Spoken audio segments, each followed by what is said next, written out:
మనమందరం ఎవరి మాటల కోసం ఎవరి స్పీచ్ కోసం ఎదురు చూస్తున్నామో మరి తెలుసు.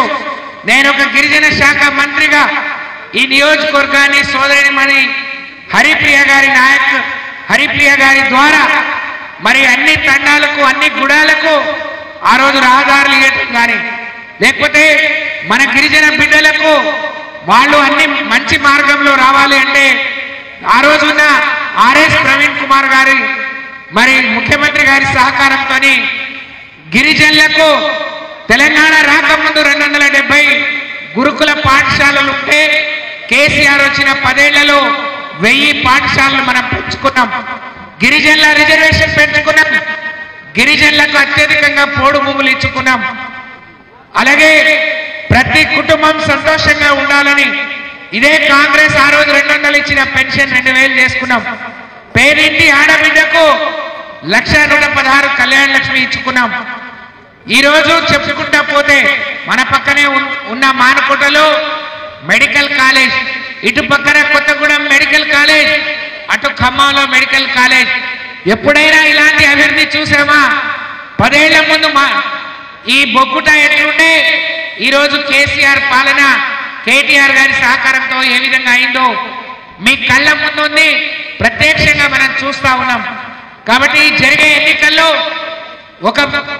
ఒక బ్లాక్ మెయిలర్ ఒక మేధావికి మధ్య జరుగుతున్న పోటీ, ఒక చీటర్కు ఒక విద్యావంతుడి మధ్య జరుగుతున్న పోటీ, ఒక రైతు బిడ్డకు లేకపోతే ఒక ఛానల్ పెట్టుకొని బ్లాక్ మెయిల్ చేసి దోచుకొని బతకడమే పనిగా పెట్టుకున్న ఒక వ్యక్తికి పోటీ.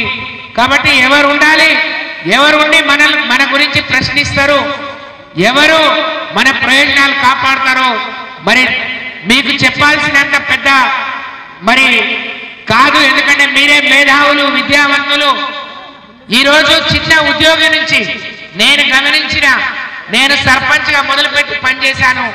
కానీ ఒకప్పుడు ఉన్న ఆశా వర్కర్ జీతం 2000, కేసీఆర్ పాలన 9,500. ఒకప్పుడు అంగన్వాడీ జీతం 4000, ఈరోజు 14,000. ఒకప్పుడు హోంగార్డ్ జీతం 8,000, ఈరోజు 30,000.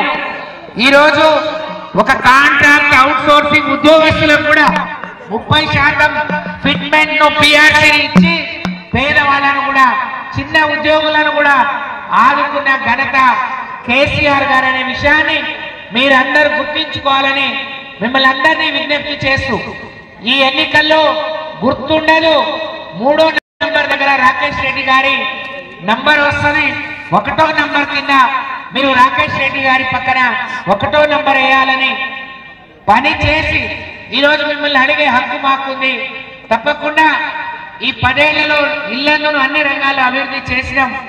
ఈరోజు గొప్పగా చెప్పుకునే నాయకుడు కూడా కాంగ్రెస్ పార్టీలో ఉండదు.